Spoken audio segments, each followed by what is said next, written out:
नमस्कार, स्वागत है आपका। आप देख रहे हैं सी न्यूज़ भारत। मैं हूं आपके साथ इशिता। वक्त हो गया न्यूज़ बुलेटिन का।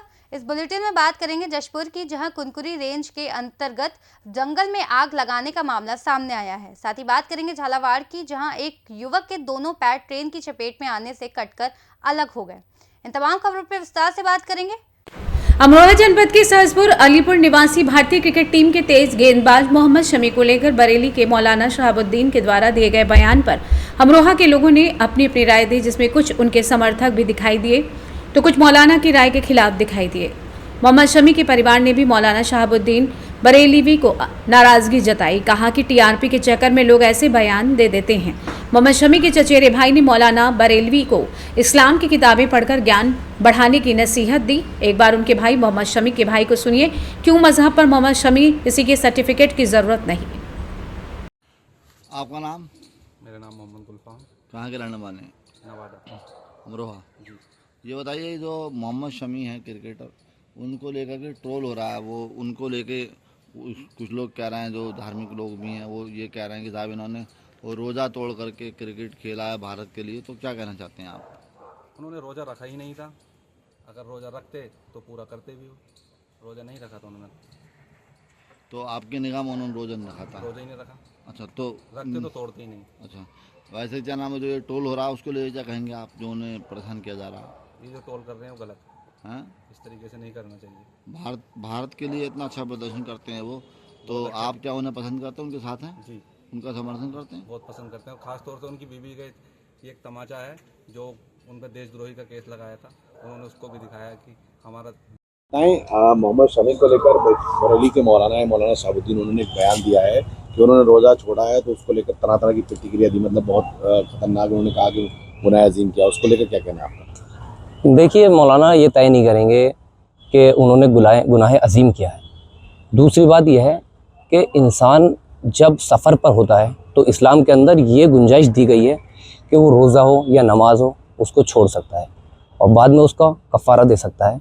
चाहे वो बाद में रोज़ा रख सकता है ईद के बाद में, या फिर वो कुछ लोगों का खाना वगैरह खिला सकता है। तो दूसरी बात, ये तय करना मौलवी मुफ्ती तय करेंगे कि कौन तय करेगा? या नहीं, ये तो अल्लाह के और उस बंदे के बीच का मामला है। ये मौलवी का मामला नहीं है। हो सकता है कुछ सस्ती लोकप्रियता हासिल करने के लिए उन्होंने ये बयान दिया हो। तो मेरी राय यह है कि ऐसे बयानों से उन्हें बचना चाहिए। और जब अल्लाह के और बंदे के बीच का मामला आ गया तो इसमें कोई भी आलिम ये तय नहीं कर सकता। तस्बीर ने एक बयान दिया है मोहम्मद शमी को लेकर। मोहम्मद शमी ने जो रोज़ा छोड़ दिया गुनाह अजीम किया, उसको लेकर क्या कहना चाहेंगे? देखिए, रोज़ा छोड़ने की जहाँ तक बात है तो वो कोई गुनाह अजीम नहीं है। आप सफ़र में हो सकते हैं तो रोज़ा छोड़ सकते हैं, इसका हमारे यहाँ जिक्र भी है इस चीज़ का।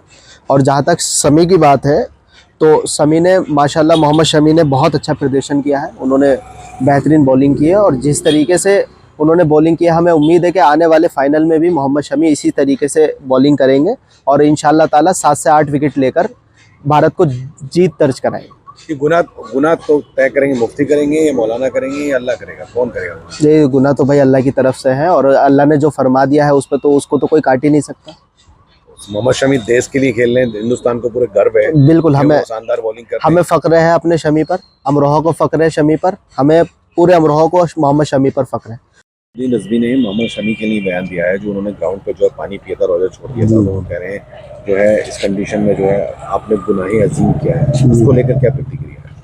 देखिए, ऐसा है कि मौलाना साहब खुद एक मौतबर शख्सियत हैं और उनको ये सोचना चाहिए, समझना चाहिए कि जो प्लेयर हिंदुस्तान का नहीं दुनिया के अंदर जिसने हिंदुस्तान का, हमारे हिंदुस्तानी गर्व होने का ये एहसास दिलाया है कि वो दुनिया में सबसे माहिर बॉलर हैं, अगर उस शख्स ने हिंदुस्तान को बढ़ाने के लिए, हिंदुस्तान को जिताने के लिए कहीं पर ये रोज़ा छोड़ा है कि हमारा देश आगे बढ़ेगा, हिंदुस्तान की फतेह होगी, हिंदुस्तान जीतेगा, फाइनल खेलेगा और इंशाल्लाह फाइनल भी जीतेगा, तो मैं नहीं समझता कि मौलाना को मोहम्मद शमी का रोज़ा छोड़ने पे या रोज़ा रखने पे सर्टिफिकेट देना चाहिए, पहली बात।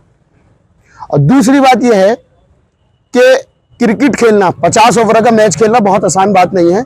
अगर शमी भाई ने रोज़ा छोड़ा है तो इसका कफ़ारा भी दे सकते हैं या ईद के बाद रोज़ा रख भी सकते हैं।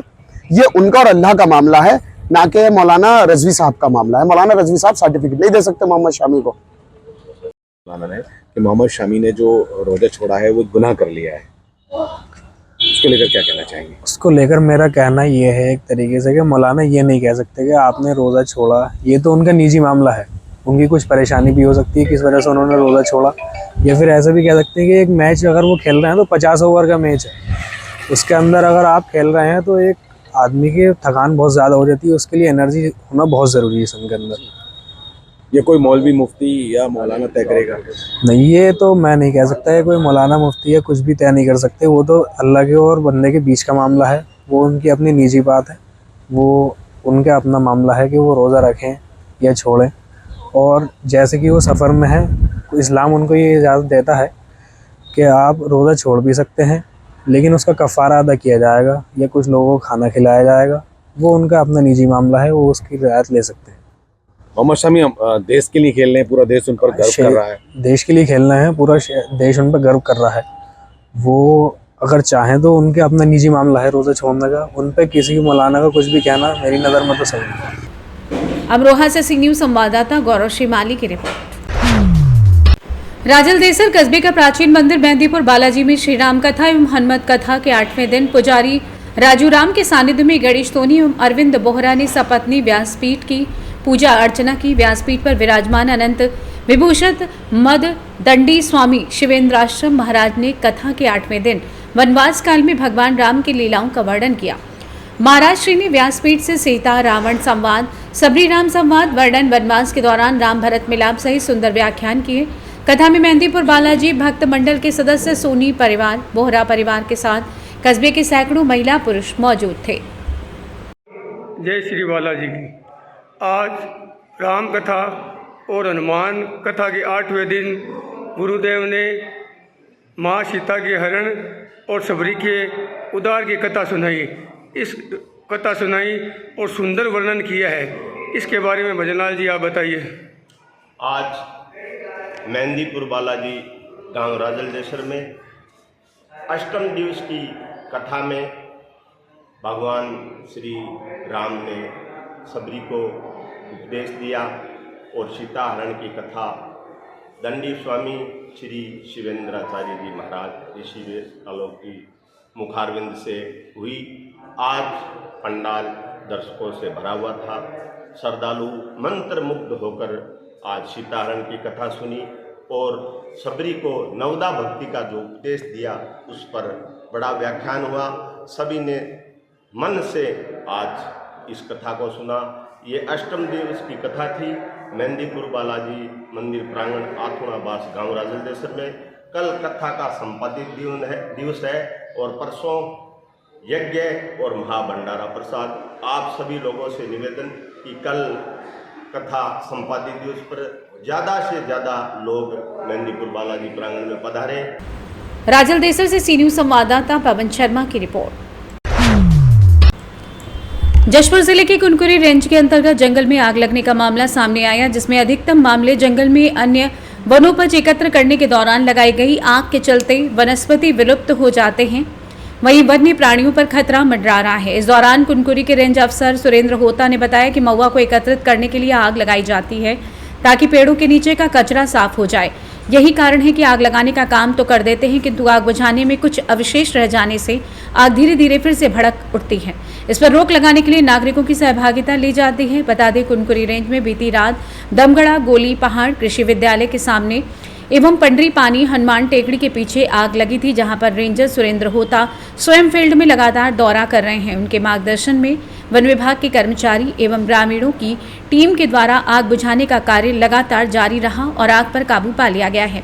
आइए जानते हैं कुनकुरी रेंजर सुरेंद्र कुमार होता से आग लगने की आखिर वजह क्या है, इसके लिए क्या उपाय किए जा रहे हैं। जैसा कि वन विभाग में 15 फरवरी से लेकर 15 जून तक फायर सीजन रहता है, इस बार 15 फरवरी से पहले ही कहीं कहीं आग लगना चालू हो गया है। ग्रामीणों के द्वारा आग लगाया जा रहा है। जो आग लग रहा है मुख्यतः जो है उसका कारण जो है वो महुआ का सीजन प्रारंभ होने के लिए, महुआ बीनने के लिए महुआ पेड़ के नीचे लोग आग लगा रहे हैं। राजस्व क्षेत्र में महुआ के पेड़ बहुत सारे बहुतायत मात्रा में हैं। महुआ बीनते हुए आग लगा देते हैं और लगाने के बाद जो है वो उस राजस्व क्षेत्र से वो जो है वन क्षेत्र में भी आग चला जा रहा है। आग बुझाने के लिए मुख्यतः हमारे विभाग में फायर वॉचर्स रहते हैं, फायर ब्लोअर्स मशीन दिया गया है। श्रीमान वन मंडलाधिकारी के पहल से फायर ब्लोअर मशीन भी दिया गया है। फायर वॉचरों को फायर ब्लोअर मशीन से भी आग बुझाने का कार्य हम लोगों के द्वारा किया जा रहा है। इसके अलावा भी हाथी मित्र दल हैं, हाथी के ट्रेकर्स हैं और हमारे जो अधीनस्थ स्टाफ हैं, सभी लोग आग बुझाने में मदद कर रहे हैं। ग्रामीणों को समझाइश दिया जा रहा है कि किसी भी तरह से आग लगाने से वो बचाएं, उसको जंगल को बचाएं। मुख्यतः जंगली जानवरों को और प्राकृतिक संतुलन बिगड़ने का बहुत ज़्यादा खतरा रहता है, इसलिए उनको समझाइश भी दिया जा रहा है और ऐसा कोशिश किया जा रहा है कि वनों में आग कम लगे। इसलिए विभाग के सारे कर्मचारियों को भी सचेत किया गया है और पंच, सरपंच और वहाँ के जितने भी जनप्रतिनिधियों हैं, इनको भी सूचना बारी बारी से दिया जा रहा है ताकि जंगल को सुरक्षित रखा जा सके। जशपुर जिले से सी न्यूज़ संवाददाता दीपक वर्मा की रिपोर्ट। झालावाड़ जिले के उनेल थाना क्षेत्र के किटिया फाटक पर आज दोपहर के समय दर्दनाक हादसा हुआ, जहां एक युवक के दोनों पैर ट्रेन की चपेट में आने से कट गए। पीड़ित युवक रमेश पिता भगवान लाल जाति बारेट उन्हेल थाना क्षेत्र के गांव बामन देवरिया का निवासी है। यह हादसा तब हुआ जब रमेश पटरी को पार कर रहा था। हादसे के बाद रेलवे कर्मियों ने घायल युवक को CHC चौमहला लाया, जहां से उसे उपचार के बाद गंभीर हालत में जिला अस्पताल झालावाड़ रेफर कर दिया है। वहीं उन्हेल थाना पुलिस ने मामला दर्ज कर लिया है और हादसे के कारणों की जांच जारी है। झालावाड़ से सी न्यूज़ संवाददाता धर्म सिंह की रिपोर्ट। खबर मध्य प्रदेश के रीवा जिले से, जहां जिले के जनपद पंचायत त्योंथर में वरिष्ठ कांग्रेसी नेता अरुण गौतम के नेतृत्व में भाजपा के मंत्री प्रहलाद पटेल का पुतला दहन किया गया। विगत दिवस भाजपा के मंत्री प्रहलाद पटेल ने भरे मंच से मध्य प्रदेश की जनता को अभद्र भाषा का प्रयोग करते हुए भिखारी कहा था। इस बयान से नाराज कांग्रेस कार्यकर्ताओं ने आक्रोशित होकर सैकड़ों की संख्या में मध्य प्रदेश कांग्रेस कमेटी के निर्णय से ब्लॉक कांग्रेस कमेटी के तत्वाधान में वरिष्ठ कांग्रेस नेता कमांडो अरुण गौतम के नेतृत्व में पुतला दहन कर महामहिम राज्यपाल के नाम अनुविभागीय अधिकारी त्योंथर को ज्ञापन सौंपा। कमांडो अरुण गौतम के नेतृत्व में पुतला दहन में शामिल रहे कांग्रेसी कार्यकर्ता त्योंथर ब्लॉक अध्यक्ष श्रीलाल सिंह, चाघाट दिलीप मिश्रा, ब्रिजबिहारी गौतम, नंदलाल पुरी, आनंद उपाध्याय, बेटू मिश्रा, विकास पटेल, आनंद गौतम, रघुनाथ कोल, मुन्नालाल हरिजन मौजूद थे। सुनाते हैं इस दौरान वरिष्ठ कांग्रेसी नेता कमांडो अरुण गौतम ने क्या कुछ कहा। ये पुतला प्रहलाद पटेल जो कैबिनेट मंत्री है उनका जला रहा हूँ, इसलिए कि उन्होंने हमारे इस गरीब जनता को, हमारे हिंदुस्तान की जनता को उन्होंने बोला भिखारी है।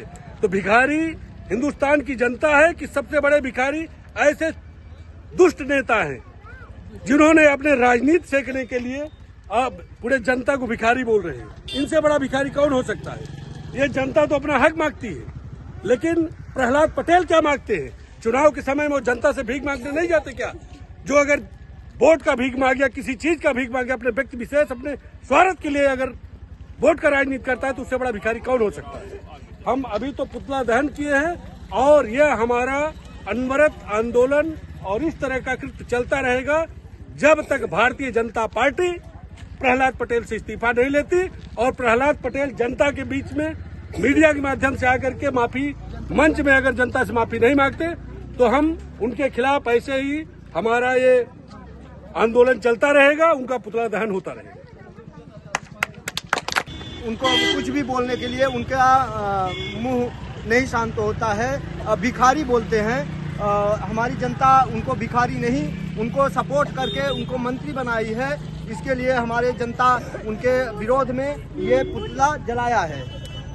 प्रहलाद पटेल मुर्दाबाद, मुर्दाबाद, प्रहलाद पटेल मुर्दाबाद, प्रहलाद पटेल होश दो, प्रहलाद पटेल मुर्दाबाद, मुर्दाबाद, मुर्दाबाद।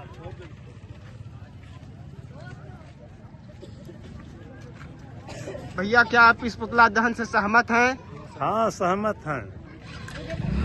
नेता लोग हम लोगों से तो वोट मांग लेते हैं, पद पा जाते हैं, पद पा जाने के बाद जनता को बेवकूफ़ बनाते हैं। अब जनता यदि कोई भी शिकायत लेके जाती है तो उसका समाधान नहीं करते।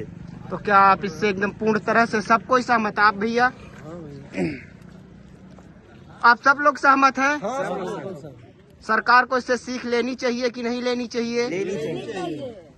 रीवा से सी न्यूज संवाददाता अर्जुन तिवारी की रिपोर्ट। फिलहाल इस न्यूज बुलेटिन में बस इतना ही। देश और दुनिया की तमाम बड़ी खबरों के लिए देखते रहिए सी न्यूज भारत।